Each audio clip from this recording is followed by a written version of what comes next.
नमस्कार। आज हम एक नजर डाल रहे हैं भारत के आर्थिक माहौल पर 13 सितंबर 2025 की एक अहम बिजनेस न्यूज रिपोर्ट के जरिए।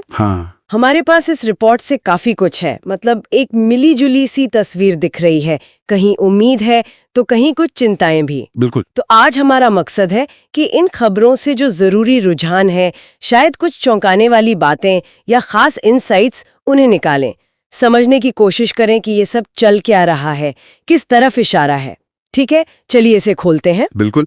ये रिपोर्ट, जैसा आपने कहा, एक बहुत ही डायनामिक, मतलब तेजी से बदलती अर्थव्यवस्था की झलक देती है। एक तरफ विकास की अच्छी संभावनाएं हैं, सुधार भी हो रहे हैं, लेकिन दूसरी तरफ वैश्विक अनिश्चितताएं हैं, कुछ सेक्टर पर दबाव भी साफ है। और सबसे जरूरी ये समझना कि ये अलग-अलग खबरें, जीडीपी फोरकास्ट हो या सेबी के सुधार या निर्यात की कोई दिक्कत, ये सब आपस में जुड़ी कैसे हैं। हाँ बिल्कुल। चलिए शुरुआत कुछ सकारात्मक खबर से करते हैं। फिच रेटिंग्स ने वित्त वर्ष 26 के लिए भारत की जीडीपी ग्रोथ का अनुमान बढ़ाया है, 6.9% कर दिया है। हाँ, 6.9%। और कह रहे हैं कि वित्त वर्ष 28 तक भी ये 6% से ऊपर ही रहेगी। दुनिया भर में सुस्ती की बातों के बीच ये तो काफी अच्छा लगता है ना। बिल्कुल। 6.9% का अनुमान मौजूदा ग्लोबल माहौल को देखते हुए काफी मजबूत है।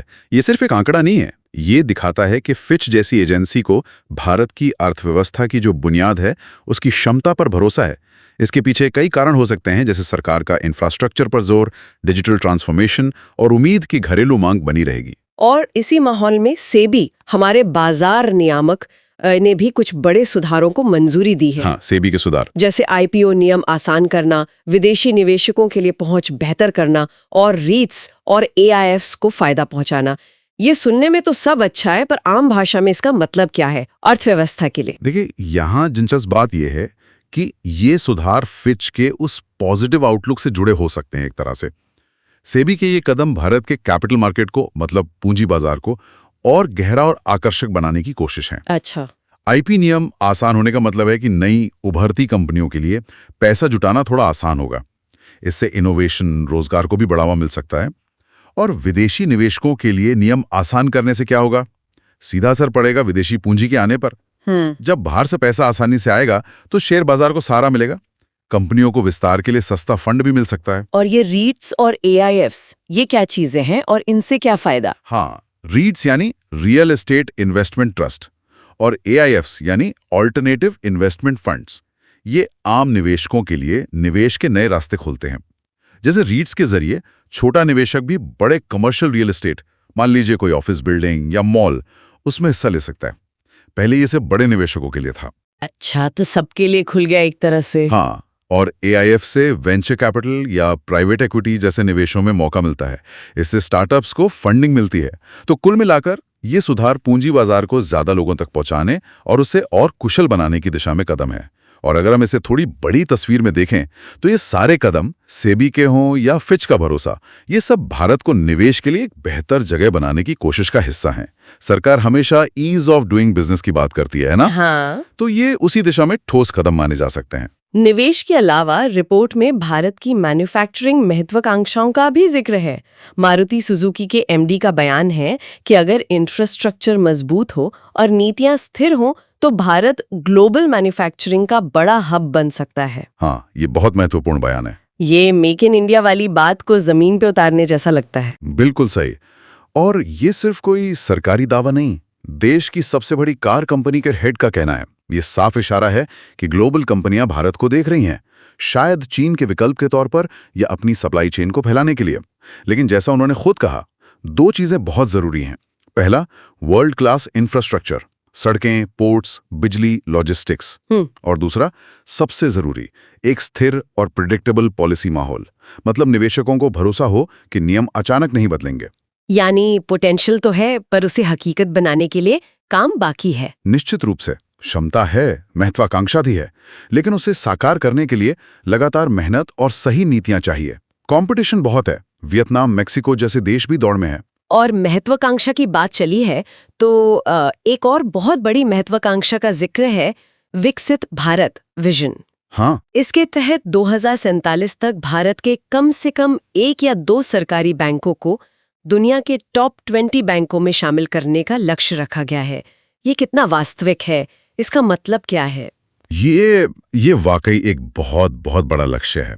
विकसित भारत विजन अपने आप में महत्वाकांक्षी है और ये बैंकिंग लक्ष्य उसी का एक हिस्सा है। दुनिया के टॉप 20 बैंक्स मतलब सिर्फ साइज में बड़ा होना नहीं, ग्लोबल पहुंच, टेक्नोलॉजी, गवर्नेंस के ऊंचे स्टैंडर्ड्स, इनोवेशन, सब में आगे होना। अभी देखें तो हमारे सरकारी बैंक इस ग्लोबल लीग से काफी पीछे हैं। हाँ, तो इस लक्ष्य तक पहुंचने के लिए बैंकिंग सेक्टर में बहुत बड़े बदलाव चाहिए होंगे। हो सकता है कुछ बैंकों का विलय हो, शायद निजीकरण की तरफ भी सोचा जाए। सवाल ये भी है कि क्या ये बैंक वो जरूरी क्षमता और इनोवेशन ला पाएंगे जो ग्लोबल लेवल पर मुकाबला करने के लिए चाहिए। ये लक्ष्य सिर्फ बैंकों के आकार का नहीं, ये दिखाता है कि भारत ग्लोबल फाइनेंशियल सिस्टम में अपना प्रभाव बढ़ाना चाहता है। ये तो हुई भविष्य की बड़ी बातें।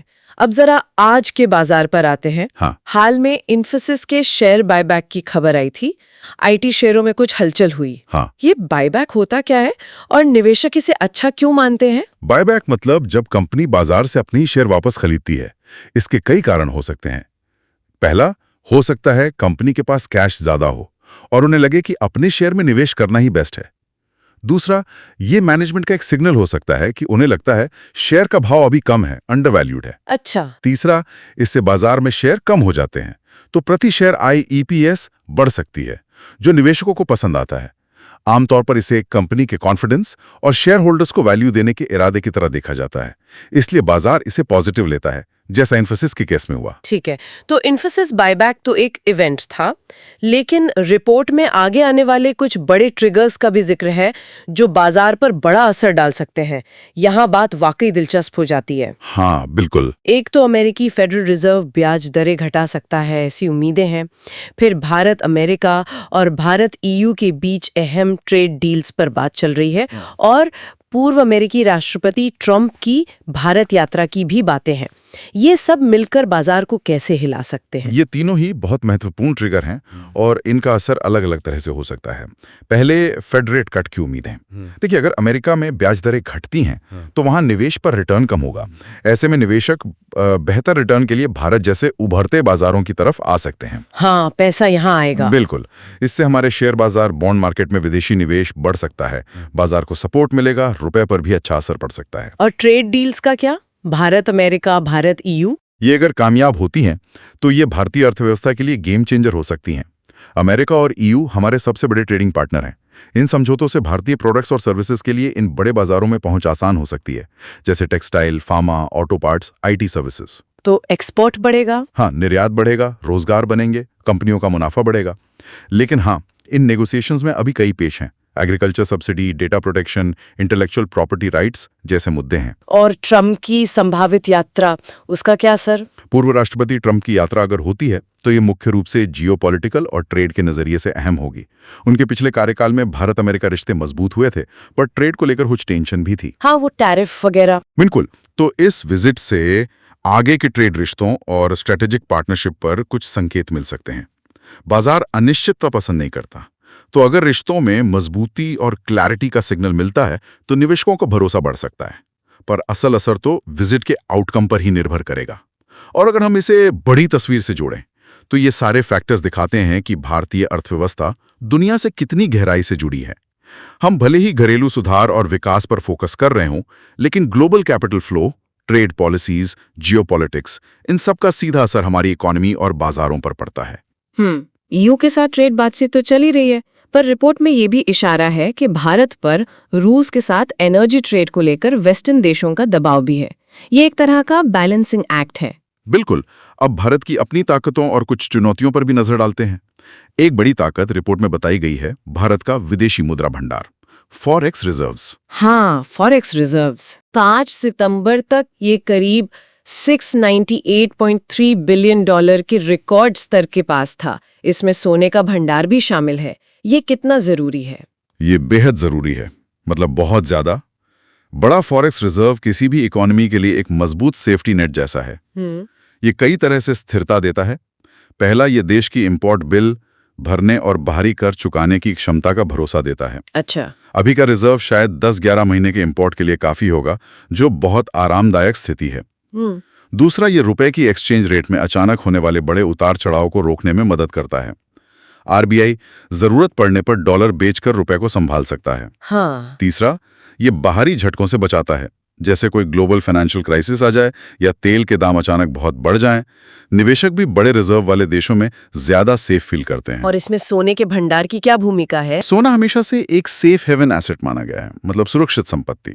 जब दुनिया में अनिश्चितता बढ़ती है तो सोने का भाव अक्सर बढ़ता है।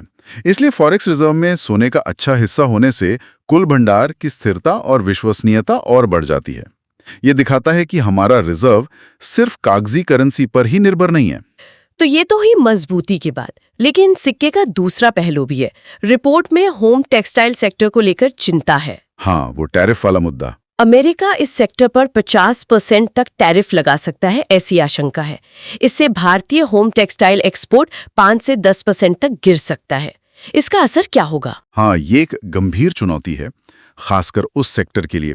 होम टेक्सटाइल जैसे चादरें, तौलिए, पर्दे वगैरह हमारे एक्सपोर्ट का एक अहम हिस्सा है और अमेरिका सबसे बड़ा बाजार है।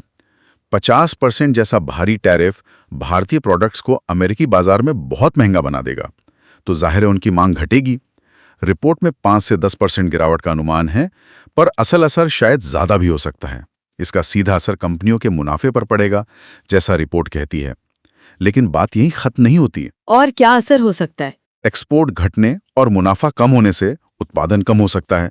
इससे इस सेक्टर में काम करने वाले लाखों लोगों के रोजगार पर भी खतरा आ सकता है, खासकर छोटी और मझोली कंपनियों में। ये उन कंपनियों पर भी असर डालेगा जो टेक्सटाइल इंडस्ट्री को सप्लाई करती हैं, जैसे धागा बनाने वाले, डाई बनाने वाले, लॉजिस्टिक्स वाले। मतलब असर काफी फैल सकता है। बिल्कुल। और इससे एक महत्वपूर्ण सवाल उठता है कि हम ग्लोबल ट्रेड पर कितने निर्भर हैं और उसमें कितने जोखिम हैं। ये घटना दिखाती है कि कैसे एक बड़े बाजार की पॉलिसी में बदलाव हमारे एक खास उद्योग की कमर तोड़ सकता है, भले ही बाकी इकोनॉमी ठीक चल रही हो। यह हमें याद दिलाता है कि हमें अपने एक्सपोर्ट बाजारों में विविधता लानी होगी, मतलब नए बाजार खोजने होंगे और ट्रेड एग्रीमेंट्स के जरिए अपने हितों की रक्षा करनी होगी। एक ही बाजार पर बहुत ज्यादा निर्भरता हमेशा रिस्की होती है। तो इन सब बातों को समेटें तो एक काफी जटिल तस्वीर दिखती है। कई परतें हैं इसमें। एक तरफ फिच का भरोसा, सेबी के सुधार, मैन्युफैक्चरिंग और बैंकिंग में बड़ी महत्वाकांक्षाएं और फॉरेक्स रिजर्व जैसी ताकत है। हाँ। दूसरी तरफ ग्लोबल इकोनॉमी की अनिश्चितता, ट्रेड डील्स की चुनौतियां, रूस वाला जियोपॉलिटिकल प्रेशर और होम टेक्सटाइल जैसे सेक्टर पर सीधी चोट भी दिख रही है। तो इन सब का क्या मतलब निकालें? इसका सीधा मतलब यह है कि भारतीय अर्थव्यवस्था एक दिलचस्प मोड़ पर है। अंदरूनी ताकत भी है और बाहरी चुनौतियां भी एक साथ हैं। विकास की मजबूत संभावनाएं हैं, पर रास्ता बिल्कुल सीधा नहीं है। भारत को अपनी गाड़ी तेजी से दौड़ाने के लिए घरेलू सुधारों पर तो जोर देना ही होगा, साथ ही दुनिया के मंच पर बहुत संभल कर, बहुत कुशलता से अपने कदम रखने होंगे। ये एक बहुत नाजुक संतुलन का खेल है। इन अलग अलग संकेतों को देखते हुए, मतलब एक तरफ मजबूत घरेलू विकास के अनुमान, दूसरी तरफ कुछ खास एक्सपोर्ट पर दबाव और ग्लोबल ट्रेड की बातचीत की उलझनें, भविष्य के लिए बड़ा सवाल यही हो सकता है कि भारत अपनी अंदरूनी महत्वाकांक्षाओं को बाहरी दुनिया की हकीकतों के साथ कितनी अच्छी तरह बैलेंस कर पाता है। क्या हम घरेलू मांग, सुधार और निवेश के दम पर आगे बढ़ते रहेंगे, या फिर ग्लोबल ट्रेड के उतार चढ़ाव और जियोपॉलिटिकल तनाव हमारी रफ्तार धीमी कर देंगे? ये संतुलन कैसे साधा जाता है, यही आने वाले समय में देखने वाली सबसे अहम बात होगी। बिल्कुल, ये संतुलन साधन ही आगे की दिशा तय करेगा। आज की इस गहरी पड़ताल को यहीं रोकते हैं। उम्मीद है इन खबरों के विश्लेषण से हमारे श्रोताओं को मौजूदा आर्थिक माहौल की जटिलताओं और संभावनाओं को समझने में कुछ मदद मिली होगी। इन रुझानों पर सोचते रहिएगा, क्योंकि ये लगातार बदलते रहते हैं। धन्यवाद।